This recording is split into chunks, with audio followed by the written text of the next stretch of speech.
আসসালামু আলাইকুম বন্ধুরা, আশা করি আপনারা সকলেই অনেক ভালো আছেন। প্রিয় বন্ধুরা, উম্মুল মুমিনিন হযরত খাদিজা রাদিয়াল্লাহু আনহার ইন্তেকালের পর ওনার জানাজার নামাজ পড়ানো হয়নি। কিন্তু কেন? এবং যেদিন হযরত খাদিজা রাদিয়াল্লাহু আনহার মৃত্যু হয় সেই দিনটি ছিল রমজান মাসে। কিন্তু রমজান মাস থাকা সত্ত্বেও কেন সেই দিনটি কেউ রোজা রাখেনি? হযরত খাদিজা রাদিয়াল্লাহু আনহার মৃত্যুর বছরকে কষ্টের বছর কেন বলা হয়? এই সকল প্রশ্নের উত্তর আজকে এই ভিডিওর মাধ্যমে আমরা আপনাকে জানাবো। প্রিয় দর্শকবৃন্দ, হযরত খাদিজা রাদিয়াল্লাহু আনহা হচ্ছেন প্রথম নারী যাকে কোরআনের আয়াত দ্বারা উম্মুল মুমিনিন অর্থাৎ মুমিনদের মা উপাধি দেওয়া হয়েছে। এছাড়াও কুরআনুল কারিমে হযরত খাদিজা রাদিয়াল্লাহু আনহা সম্পর্কে এবং দ্বীনের খেদমতে তার অবদান সম্পর্কে অনেক কথা বলা হয়েছে। রাসূলুল্লাহ সাল্লাল্লাহু আলাইহি ওয়াসাল্লামের সাথে বিয়ে হওয়ার পূর্বে তিনি মক্কার অনেক বড় ধনী ব্যবসায়ী রমণী ছিলেন। তার ব্যবসায়ী কাফেলায় নিযুক্ত উটের সংখ্যা প্রায় ৮০,০০০ ছিল। সেই সকল উটের মাধ্যমে তিনি শাম, সিরিয়া, মিশর ও ইয়েমেনে ব্যবসায়ী কাফেলা প্রেরণ করতেন।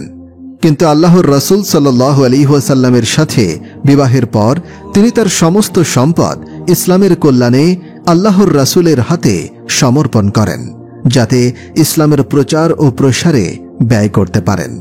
উম্মুল মুমিনিন হযরত খাদিজা রাদিয়াল্লাহু আনহা অত্যন্ত সম্ভ্রান্ত বংশের রমণী ছিলেন।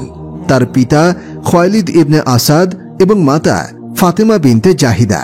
তার বংশের পরম্পরা পিছনে গিয়ে আল্লাহর রাসূলের বংশের সাথে মিলিত হয়, যে কারণে তার বংশমর্যাদা আল্লাহর রাসূলের স্ত্রী হবার মতোই উপযুক্ত ছিল। হযরত খাদিজা রাদিয়াল্লাহু আনহার বয়স হস্তি বাহিনীর আক্রমণের ১৫ বছর পূর্বে হয়েছিল এবং নবীজি সাল্লাল্লাহু আলাইহি ওয়াসাল্লামের হিজরতের বছর তার বয়স ৬৫ বছরে উপনীত হয়।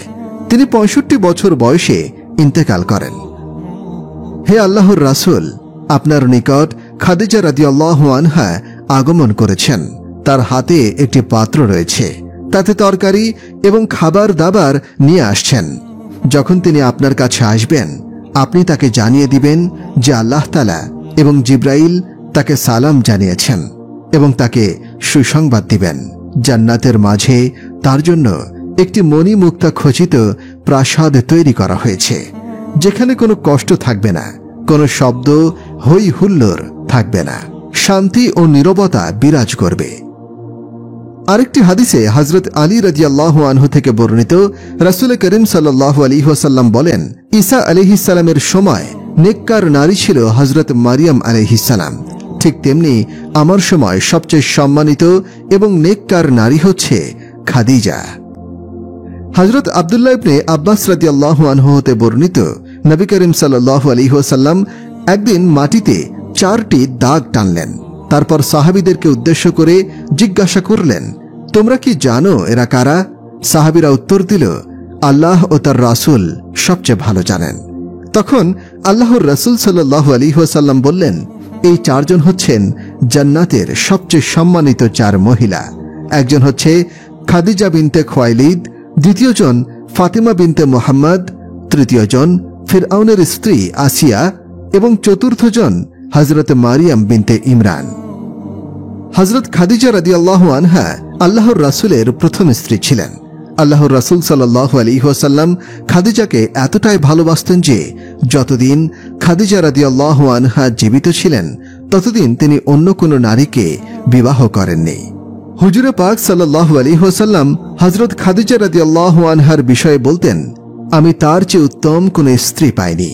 কেননা খাদিজা সেই সময় ঈমান এনে আমার পাশে ছিল, যখন মক্কার কাফেররা আমার উপরে জুলুম অত্যাচারের সীমা অতিক্রম করে ফেলেছিল। খাদিজা সেই সময় তার সম্পদ এবং ভালোবাসা দিয়ে আমার পাশে ছিল, যখন আমার পাশে অন্য কেউ ছিল না। এছাড়াও আল্লাহ তাআলা আমার সকল সন্তানের জননী খাদিজাকে বানিয়েছেন। খাদিজার মাধ্যমে আল্লাহ তাআলা আমাকে সন্তানের নিয়ামত দান করেছেন।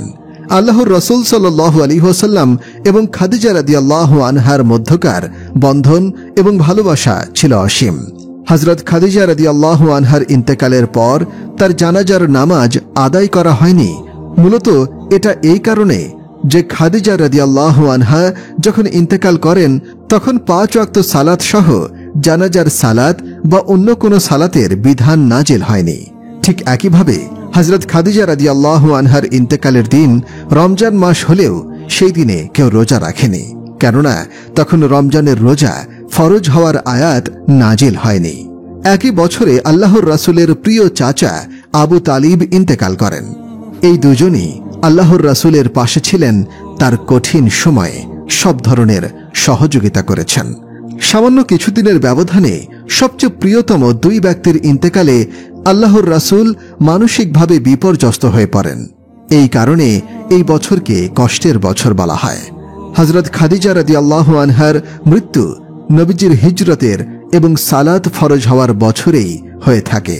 হিজরতের কয়েক মাস আগে হযরত জিবরাইল আলাইহিস সালামের সুসংবাদ অনুযায়ী হযরত খাদিজা রাদিয়াল্লাহু আনহা জান্নাতে নির্মিত মণিমুক্তার নির্মিত প্রাসাদে রয়েছেন। আল্লাহর রাসূল সাল্লাল্লাহু আলাইহি ওয়াসাল্লাম নিজে হযরত খাদিজার কবরে নামেন এবং নিজ হাতে হযরত খাদিজার দেহ কবরে নামান। হযরত খাদিজা রাদিয়াল্লাহু আনহার গর্ভে আল্লাহর রাসূল সাল্লাল্লাহু আলাইহি ওয়াসাল্লামের 6টি সন্তান জন্ম হয়। তার মধ্যে 2টি পুত্র সন্তান যারা শিশু বয়সে ইন্তেকাল করেন, আর 4টি কন্যা সন্তান। হযরত কাসেম বিন মুহাম্মদ আল্লাহর রাসূলের সবচেয়ে বড় সন্তান ছিলেন। এই ছেলের নাম অনুযায়ী আল্লাহর রাসূল সাল্লাল্লাহু আলাইহি ওয়াসাল্লামের একটি কুনিয়াত উপনাম রয়েছে, আবুল কাসেম। তারপরে কন্যা সন্তানদের মধ্যে হযরত জয়নব বিনতে মুহাম্মদ আল্লাহর রাসূলের সবচেয়ে বড় কন্যা। তারপরে তৃতীয় পুত্র সন্তান আব্দুল্লাহ বিন মুহাম্মদ, তিনি খুব অল্প বয়সেই মারা যান। এই পুত্র সন্তানটি নবুয়তের বছরে জন্মগ্রহণ করেন, যার কারণে তাকে তোয়েব এবং তাহের 2টি উপনামে ডাকা হয়। তারপরে চতুর্থ সন্তান হযরত রুকাইয়া বিনতে মুহাম্মদ সাল্লাল্লাহু আলাইহি ওয়াসাল্লাম। তারপরে পঞ্চম সন্তান হযরত উম্মে কুলসুম বিনতে মুহাম্মদ সাল্লাল্লাহু আলাইহি ওয়াসাল্লাম। অতঃপর সর্বশেষ এবং ষষ্ঠ সন্তান জান্নাতের নারীদের সর্দার হযরত ফাতিমা বিনতে মুহাম্মদ সাল্লাল্লাহু আলাইহি ওয়াসাল্লামের জন্ম হয়। এই সকল সন্তানদের জন্মের মাঝে 1 বছরের ব্যবধান থাকে। হযরত খাদিজা রাদিয়াল্লাহু আনহা নিজের সন্তানদের খুবই ভালোবাসতেন। হযরত খাদিজা রাদিয়াল্লাহু আনহার 5টি বিশেষ মর্যাদা ছিল। সর্বপ্রথম তিনি আল্লাহর রাসূলের প্রথম স্ত্রী হওয়ার গৌরব অর্জন করেছিলেন। তিনি যখন আল্লাহর রাসূলের স্ত্রী হন তখন তার বয়স 40 বছর। তা সত্ত্বেও তিনি যতদিন জীবিত ছিলেন আল্লাহর রাসূল দ্বিতীয় বিবাহ করেননি। রাসূল সাল্লাল্লাহু আলাইহি ওয়াসাল্লামের প্রিয়তম স্ত্রী খাদিজা রাদিয়াল্লাহু আনহা মারা যাওয়ার আগেই আল্লাহর রাসূল সাল্লাল্লাহু আলাইহি ওয়াসাল্লামের 2টো হাত ধরে বললেন, আমাকে কথা দিন, আপনার গায়ের জব্বা দিয়ে আমার কাফনের কাপড় বানাবেন আর নিজ হাতে কবরে আমাকে নামাবেন। আমার সওয়াল জবাব শেষ না হওয়া পর্যন্ত আপনি কবরের পাশেই থাকবেন, আমাকে একা ফেলে যাবেন না। রাসূল সাল্লাল্লাহু আলাইহি ওয়াসাল্লাম অশ্রুসিক্ত নয়নে বললেন, হে আমার প্রিয়তমা স্ত্রী, আমি কথা দিচ্ছি। খাদিজা রাদিয়াল্লাহু আনহা শেষ নিঃশ্বাস ত্যাগ করলেন। তারপর রাসূল সাল্লাল্লাহু আলাইহি ওয়াসাল্লাম তার প্রিয়তমা স্ত্রীকে নিজেই কবরে শুইয়ে দিলেন এবং কবরের পাশে অশ্রু জল চোখে কবরের পাশে দাঁড়িয়ে রইলেন। হাবিবের এমন বিমর্ষ মানসিক অবস্থা দেখে মহান আল্লাহর ফেরেশতা জিবরাইল আলাইহিস সালাম চলে আসলেন। জিবরাইল আলাইহিস সালাম এসে সালাম দিয়ে জানতে চাইলেন, হে আল্লাহর রাসূল, আপনি এভাবে আপনার স্ত্রীর কবরের পাশে দাঁড়িয়ে আছেন কেন? রাসূল সাল্লাল্লাহু আলাইহি ওয়াসাল্লাম বললেন, হে জিবরাইল, আমি প্রিয়তম স্ত্রীকে কথা দিয়েছি, তার সওয়াল জবাব শেষ না হওয়া পর্যন্ত আমি এখান থেকে নড়ব না। জিবরাইল আলাইহিস সালাম বললেন, হে আল্লাহর রাসূল, আপনি জেনে রাখুন, আল্লাহ তাআলা ঘোষণা করেছেন খাদিজা রাদিয়াল্লাহু আনহাকে মুনকার নাকিরের সওয়াল জবাব আল্লাহর আরশে আজিম থেকেই নিজেই দিয়ে দিবেন। সুবহানাল্লাহ। এই সেই খাদিজা রাদিয়াল্লাহু আনহা যাকে মহান আল্লাহ তাআলা সালাম দিয়েছেন। যেখানে তিনি কবরের সওয়াল জবাবকে ভয় পেয়েছেন, সেখানে আমরা যেন চিন্তাই করি না কবরের জীবন নিয়ে। আল্লাহু আকবার। খাদিজা রাদিয়াল্লাহু আনহা এর মৃত্যুর পর প্রায় প্রতি রাতেই আয়েশা রাদিয়াল্লাহু আনহা এর ঘুম ভেঙে গেল।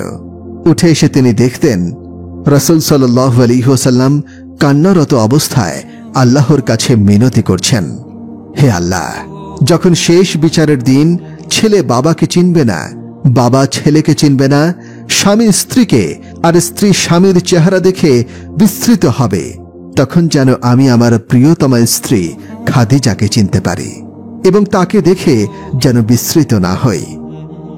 খাদিজা রাদিয়াল্লাহু আনহা গোশত খেতে পছন্দ করতেন, যদিও খুব কম সুযোগ হতো, কিন্তু কখনো হঠাৎ কোনো উট, দুম্বা কিংবা খাসির গোশতের ব্যবস্থা হতো, তখন তিনি তৃপ্তি করে খেতেন। ওনার মৃত্যুর পর রাসূল সাল্লাল্লাহু আলাইহি ওয়াসাল্লাম যখনই কোনো গোশত হাদিয়া পেতেন কিংবা কোনোদিন হঠাৎ কোনো পশু জবাই হতো, তখন রাসূল পাক সাল্লাল্লাহু আলাইহি ওয়াসাল্লাম খুবই যত্নে 1 ভাগ মাংস সরিয়ে রাখতেন। সেটা একটা পোটলায় ভরে মদিনার রাস্তায় চোখ মুছতে মুছতে হাঁটতেন, প্রিয়তমা খাদিজা রাদিয়াল্লাহু আনহা এর পুরনো কোনো বান্ধবীর দেখা পান কিনা সেই আশায়। কোনো বান্ধবীকে দেখলে পোটলাটা দিতেন। বন্ধুরা, আল্লাহ তাআলার কাছে এই দোয়া করি যেন আমাদেরকে কিয়ামতের দিন আল্লাহর রাসূলের শাফায়াত নসিব করেন। আমিন।